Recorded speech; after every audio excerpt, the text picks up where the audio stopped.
Welcome to the Attract Opportunities podcast. I'm your host, Kelly Jackson, former recruiter and former talent acquisition leader. On this podcast, we provide you with tips and strategies to assist you with elevating your professional brand so that your career provides you with the highest quality of life that you deserve.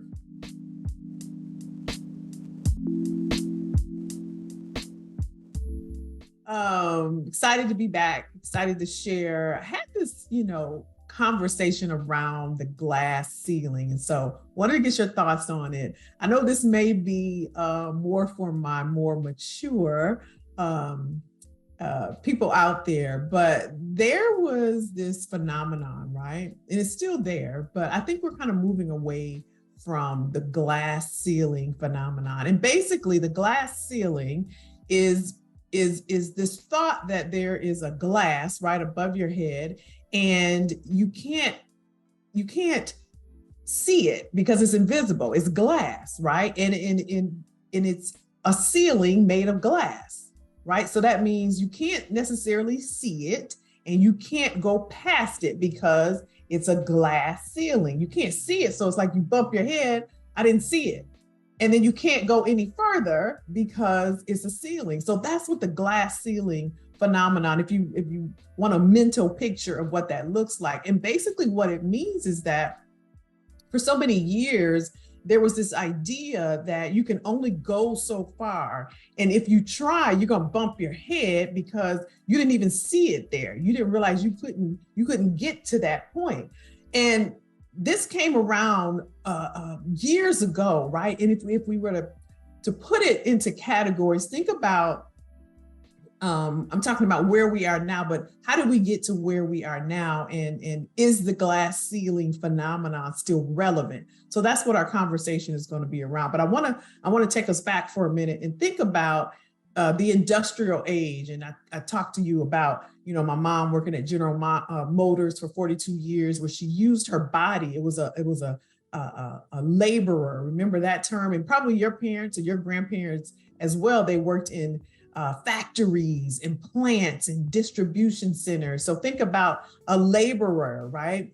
The labor force. Remember, they used those words back in the industrial age when they actually used their bodies to, my mom put the brakes in the cars, and my dad worked at a meat plant for Tyson Chicken. So everything was their bodies, and they used their bodies in the industrial age. And then we moved into the internet age. And this is where the internet came on the scene, and people were, talking about SAP and that was, far from when the internet first started. But I'm thinking about when I first started in terms of recruiting, that was one of the big initiatives that we worked on was SAP. It seemed back then it was so exciting and it was a lot going on, but now thinking about it, it's kind of old and antiquated and all of that. And so we had the internet age, and now we're in what's called the experience age. And this is where, in terms of corporate, people want an experience. When you think about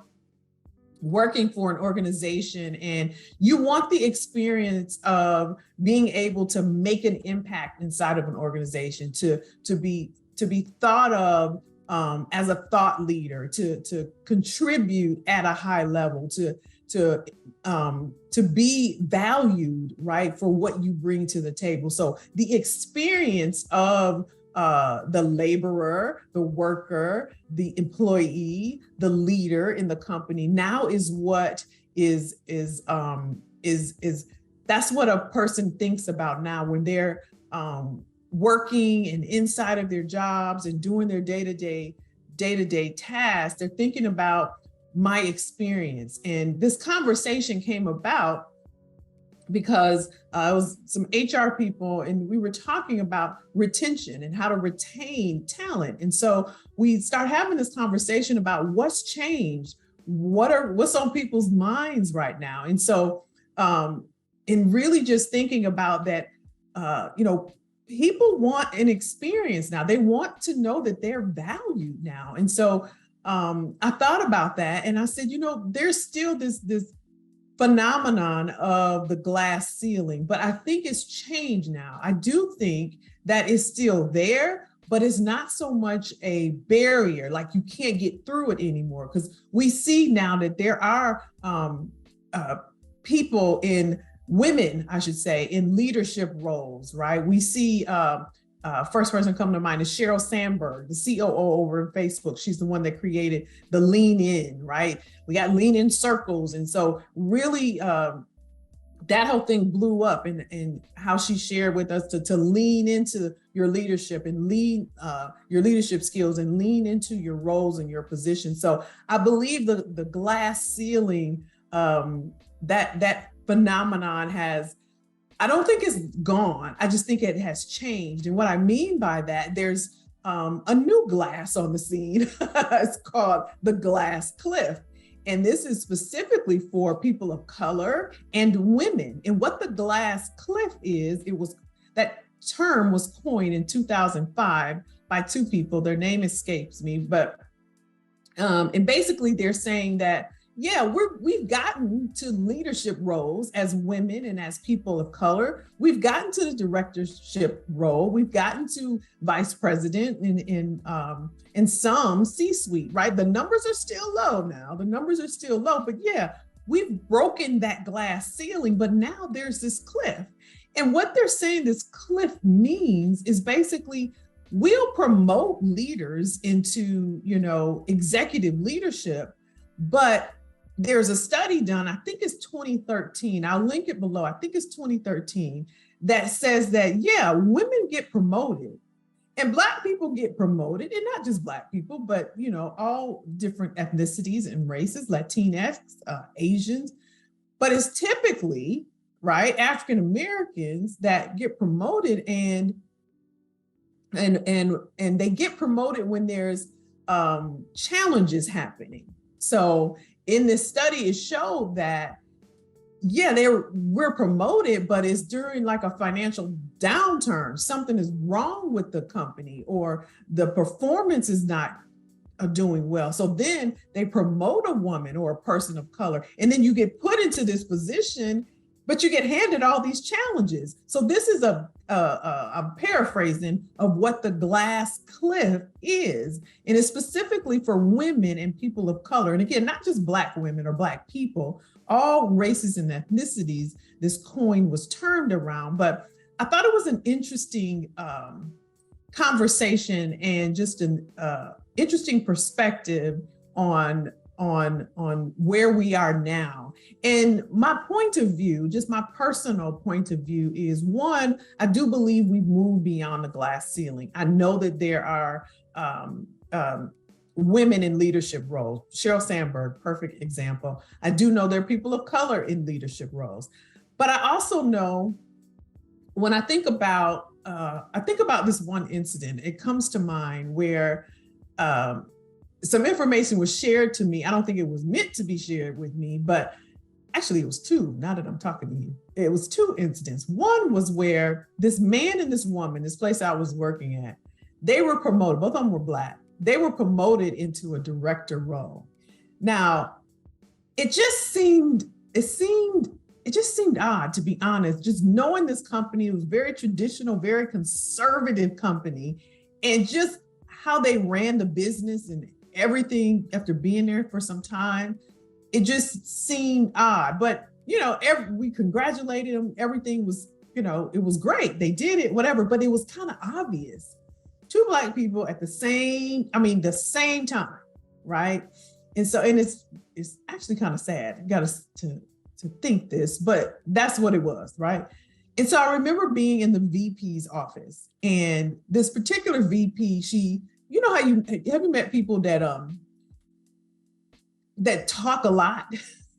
And sometimes if you sit back and listen, and I've always been a listener. People used to tell me I needed a couch in my office because I knew everybody's problem and everybody's secret, and they knew I wouldn't tell. And anyway, I just listened. I would just listen. And so she got to talking, and she got to talking, and she got to talking. And she said, yeah, the only reason why we promoted them was, and she forgot that I was sitting there, right? And she stopped herself. I knew what she was going to say.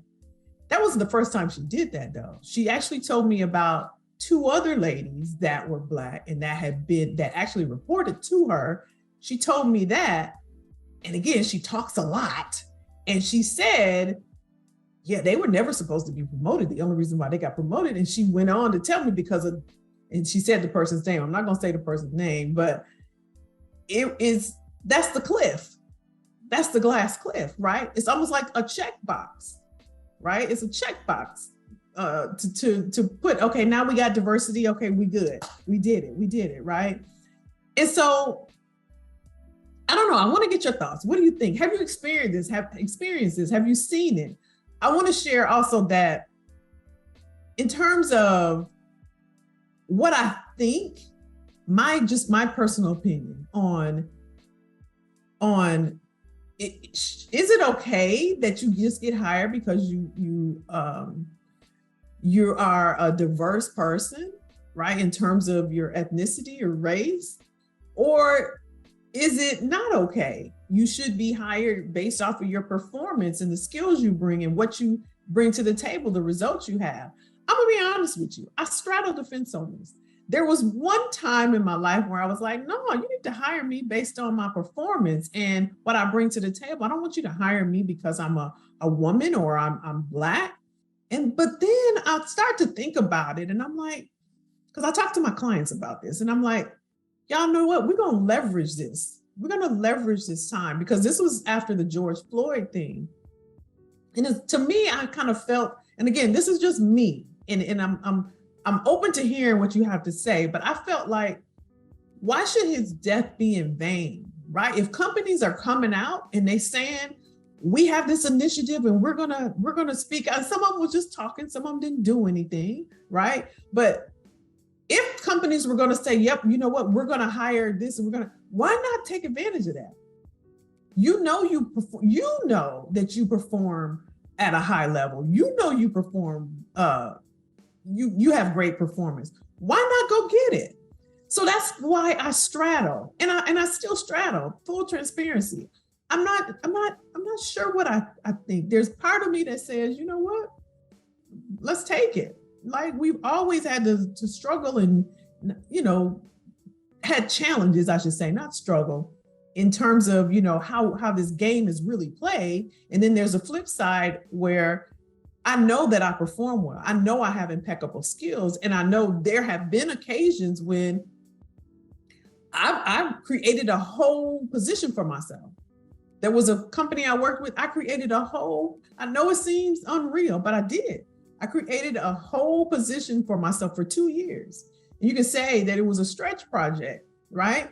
And I should say I was able to do that because of the level at which I performed, right? I had a track record of great performance, so they let me have it for 2 years. So again, that's why I straddle. But I wanted to just share that this whole glass phenomenon, the glass ceiling, the glass cliff, get your perspective on it. Have you heard of it? Have you experienced anything? Do you still feel, that's another good question. Do you still feel like there's a glass ceiling? Do you still feel like that? Because I believe it's moved just based on the data and based on what we've seen out there. And again, this isn't a Black or white thing. I talk a little bit about it in another video, and you can check that out. I'll put it somewhere around here. But in terms of like networking and what it takes to get to that leadership role, and how you have to play the game to get through that glass ceiling. Because remember, the ceiling was the barrier, like you couldn't go any further. But I talk a little bit about, if you want some strategies and some ideas on getting past that barrier, if you feel like that has been a challenge for you, I have a video, and again, I'll put it up here if you want to check that out, on networking. I kind of break down the different types of networking and how to maneuver those. But yeah, I wanted to just put this out there. Get your thoughts around it. I think it's an interesting conversation. I'm still diving deep into it, and I put all this in my program for my clients to kind of take apart, and so we have great dialogue around it. So interested to hear what you have to say. I missed you.